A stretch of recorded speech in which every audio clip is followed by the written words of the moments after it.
सूबे के पर्यटन मंत्री विश्वेंद्र सिंह की एक मुहिम इन दिनों सियासत से लेकर सोशल मीडिया तक जबरदस्त सुर्खियां बटोर रही है। विश्वेंद्र सिंह की इस मुहिम को सत्ता पक्ष और विपक्ष के नेताओं का खूब समर्थन भी मिल रहा है। दरअसल राजस्थान की आन बान और शान का प्रतीक पगड़ी इन दिनों सियासत में खासा ट्रेंड कर रही है। वजह है मंत्री विश्वेंद्र सिंह ने सोशल मीडिया पर साफा विद ट्विटर का अभियान छेड़ दिया। फिर क्या, देखते ही देखते मंत्री विश्वेंद्र सिंह की यह मुहिम सोशल मीडिया में ट्रेंड करने लगी। सचिन पायलट ने मंत्री विश्वेंद्र सिंह के इस अभियान का समर्थन करते हुए 26 सेकंड का पगड़ी पहनने का एक वीडियो ट्वीट किया, तो भाजपा सांसद दिया कुमारी, सतीश पुनिया और मंत्री अशोक चांदना सहित देश के दर्जनों नेता मंत्री विश्वेंद्र सिंह की इस मुहिम में साथ आकर खड़े हो गए। वहीं हमने भी पगड़ी पॉलिटिक्स को जब ट्रेंड होते देखा तो पगड़ी का मिजाज जानने निकल पड़े शहर की ओर, तो मालूम पड़ा कि बदलते वक्त में पगड़ी के व्यवसाय ने भी नया रूप ले लिया है।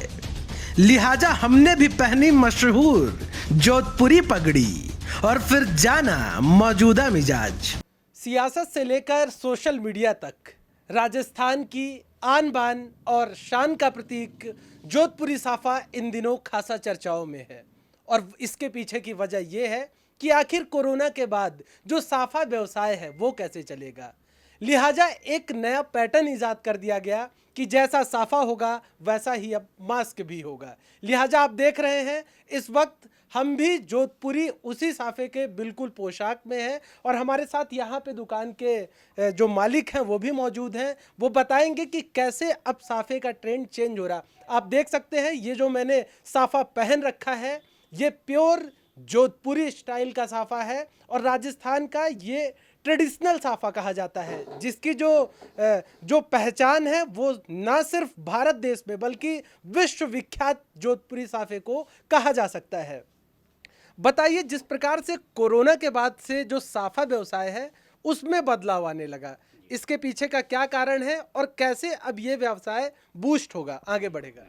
जी बताइए। देखिए सब ऐसा है कि कोरोना के बाद में हमारे को दिशा निर्देश मिले हुए हैं। जैसे डॉक्टर्स ने कहा हुआ है कि साहब आप या तो सोशल डिस्टेंसिंग रखिए, सोशल डिस्टेंसिंग के साथ साथ में आपको अपने साफे के मतलब जो भी चीज़ आप काम में ले रहे हैं या तो मास्क लगा के रखें या गमछा लगा के रखिए, कुछ आपको ढक के रखना है। अब आप कहीं शादी ब्याह में जा रहे हैं और शादी ब्याह में अगर आपने साफा पहन लिया, सूट पहन लिया और फिर मास्क लगा लिया तो ये तो बड़ा अजीब सी कॉम्बिनेशन हो गया। आपको कोई पहचान नहीं पाएगा आपने कितना बढ़िया साफा पहन रखा है या जो भी कुछ आपने ले रखा है, ड्रेस पहन रखी है, तो आपका कोई कॉम्बिनेशन नहीं बन रहा है। तो अब उसके बाद में थोड़ा सा ट्रेंड किया हम लोगों ने। अब जैसे जो साफा हम लोग 9 मीटर का बना रहे थे उसकी जगह हम 9.5 मीटर का साफा बनाने लग गए हैं और उसी में से हम आधा मीटर जो कपड़ा है, एक्स्ट्रा जो कपड़ा ले रहे हैं, उस कपड़े को काट के उसकी हम स्टिच करके सेम मैचिंग का एक ग्लव्स बना मतलब मास्क बना रहे हैं। उस मास्क को हम उसकी मैचिंग के साथ दे रहे हैं। तो अभी मैं जैसे आपको बताएंगे, जैसे आपने ये साफा पहना है इसके मैचिंग का इसी में से कपड़ा काट के एक बारी, अभी मेरे पास सिला हुआ नहीं है, मैं आपको बता दूंगा किस तरह से है, तो मैं इसको एक बारी आपके लगा के बताता हूँ। तो इससे क्या होगा कि आपका जो लुक है वो भी आपका ख़राब नहीं होगा और आप इतने पैसे खर्च करके आप जो एक लुकिंग देना चाह रहे हैं वो आपकी सेम बनी रहेगी और एक नई स्टाइल भी आपको। मैं चाहता हूँ कि एक बार आप लगा के बताएं कि कैसे लगाएंगे और कैसे इससे मैचिंग मिलेगी। इसको आप कैसे लगाएंगे?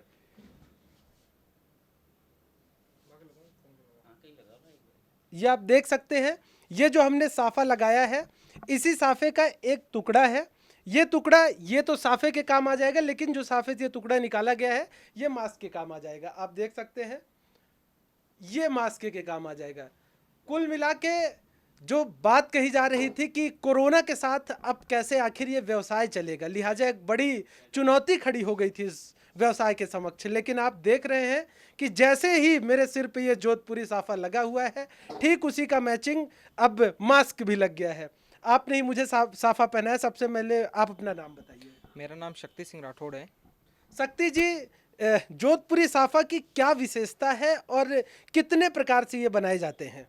जोधपुरी साफा बांधने का पैटर्न एक ही होता है। इसमें कपड़े की जो डिज़ाइन होती है वो अलग अलग होती है। जैसे प्योर का साफ़ा हो गया, कॉटन का साफ़ा हो गया, कॉटन में पचरंगा लहरिया हो गया, या जैसा देखा जाए तो राजस्थान का एक फेमस साफ़ा है वो है चूनड़ी का साफ़ा, बंदेज का साफ़ा।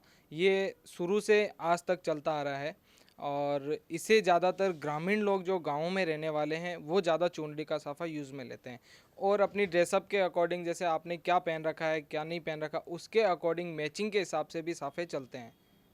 तो अब कोरोना के बाद जो जैसे ये आपने बताया, तो ये आपने अभी टेम्परेरी हमारे लगा दिया, लेकिन क्या आप इसका मास्क बनाएंगे प्रॉपर फिर कस्टमर को देंगे? जी हाँ, जैसे कि ये साफ़ा है, साफ़े के हिसाब से मैचिंग से इस मार्क्स बनेंगे।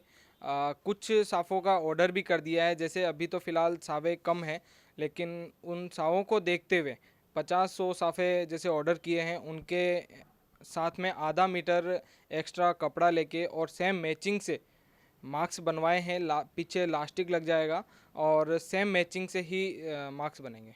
पगड़ी व्यवसायी ने बताया कि कोरोना के बाद अब आप जैसे पगड़ी पहनेंगे वैसे ही मास्क मिलेगा, क्योंकि अब हमारे व्यवसाय करने का तरीका भी कोरोना संकट काल के बाद बिल्कुल बदल चुका है। कोरोना के कोहराम के बीच यदि साफे का व्यवसाय करना है तो साफे व्यवसायियों ने भी अब कोरोना की पद्धति को समझते हुए व्यापार करने का नया तरीका ईजाद कर दिया है। हम जोधपुरी मशहूर जोधपुरी साफा भी पहने हुए हैं, मास्क भी पहने हुए हैं। अभी तक अमूमन आपने देखा होगा कि लोग सिर्फ और सिर्फ जोधपुरी साफा पहनते थे, लेकिन कोरोना के बीच जब सरकार ने गाइडलाइंस जारी कर दी कि अब मास्क का पहनना भी जरूरी होगा, लिहाजा जो साफा व्यवसायी है उन्होंने, जैसे आप ये देख पा रहे हैं जोधपुरी साफा है, इसका जो कपड़ा होता है अमूमन कितने मीटर का आपने बताया था? जी 9 मीटर का साफा। 9 मीटर का होता है। तो अब जब मास्क भी बनाया जाएगा तो इसकी जो लंबाई होगी वो कितनी? लगभग आधा मीटर हम लोग लंबाई बढ़ा लेंगे उसमें सर। और जो आधा मीटर जो लंबाई बनेगी उसी का आप मास्क बना देंगे। उसी में से फिर मास्क बना देंगे हम। तो देखा आपने, ये जोधपुरी साफा है और इसी से थोड़ा सा कपड़ा निकाल दिया गया, तकरीबन आधा मीटर, और वो मास्क में उपयोग में लिया जाएगा। ये बहरहाल टेम्परेरी मास्क है, लेकिन जो इनकी योजना है वो ये है कि साफा जैसा बनाया जाएगा उसी के हिसाब से प्रॉपर मास्क तैयार किया जाएगा, जैसे बाजार में मास्क मिलते हैं। बिल्कुल मैं सही कह रहा हूँ? कैसे तैयार करवाएंगे आप? सर इसमें सिलाई करा के पीछे की तरफ 2 इलास्टिक, जैसे मैंने ये पहन रखा है उसी तरह के इसमें पीछे इलास्टिक लगेगी, उसी कपड़े में से काट के इलास्टिक लगा के हम इसकी स्टिच करवा देंगे। ये लेकिन ये होगा कि सबके लिए तो होगी नहीं चीज़, कोई विशेष जो सापा जो मांगेंगे कि साहब हमारे को मास्क के साथ सापा दीजिए, उनके लिए ये चीज़ हम तैयार करके देंगे। ये ऑन ऑर्डर भी हो सकती है और हम कुछ पैटर्न अपने पास पहले से भी रखेंगे इसको। अच्छा, एक सवाल जो मेरे मन में था वो ये था कि क्या रेट में भी बदलाव किया जाएगा? क्या रेट में इनके कुछ वृद्धि की जाएगी? जी बिल्कुल बिल्कुल, आपने सही सोचा है, क्योंकि देखिएगा आधा मीटर कपड़ा एक्स्ट्रा लग रहा है, उसकी रंगाई छपाई एक्स्ट्रा लग रही है, फिर उसकी कटिंग होगी, स्टिच होना है, उसमें इलास्टिक लगनी है, तो डेफिनेटली कुछ ना कुछ तो रेट में उसमें फ़र्क करना ही पड़ेगा हमारे को। वो अभी तक आप लोगों ने अभी डिसाइड नहीं हुआ, वो उसमें क्या होता है कि कितना फैब्रिक लगेगा, कितनी कॉस्टिंग का लगेगा, उसमें कौन से वाले साफे की उसमें बात हो रही है, फिर इलास्टिक कितनी लगेगी, टेलर क्या लेगा, वो सब जोड़ के अब उसमें, क्योंकि ये अभी पैटर्न चालू हुआ है, आगे के लिए कैसा क्या रेस्पॉन्स मिलता है हमारे को, उसके हिसाब से हम आगे जो तैयार करेंगे उसमें अपनी कॉस्टिंग जोड़ के उस हिसाब से बता पाएंगे। तो ये थे साफा व्यवसायी जिनका साफ तौर पे कहना था कि ये तरीका तो हमने निकाल लिया है कोरोना के वक्त व्यवसाय करने के लिए, लेकिन इसके अभी दाम क्या होंगे, इसको लेके अभी लगातार ये विचार विमर्श कर रहे हैं। जो भी इसकी कॉस्टिंग आएगी उसके हिसाब से इसके रेट भी तय कर दिए जाएंगे। कुल मिलाकर अब जो जोधपुरी साफा है वो आप नए रूप में देखेंगे, नए अंदाज में देखेंगे। आपको मैं एक बार बता दूं फिर से कि लगातार जो पर्यटन विभाग है वो भी इस मुहिम में जुड़ा हुआ है कि जो राजस्थान की जो पारंपरिक चीज़ें हैं उनका एक बार फिर से उस व्यवसाय को पटरी पर लाया जा सके, बूस्टअप किया जा सके। कैमरा पर्सन हेमंत के साथ मैं Rupesh Mishra, the fact India, Jaipur. कुल मिलाकर राजस्थान के सियासी गलियारे में पगड़ी पॉलिटिक्स के अलग अलग मायने निकाले जाने लगे हैं। जानकारों का तो यह भी कहना है कि प्रतिष्ठा का प्रतीक पगड़ी राजस्थान की सियासत में नया गुल खिलाएगी, और सियासी पंडितों का विश्लेषण तो कुछ और ही कह रहा है। Bureau report, the fact India.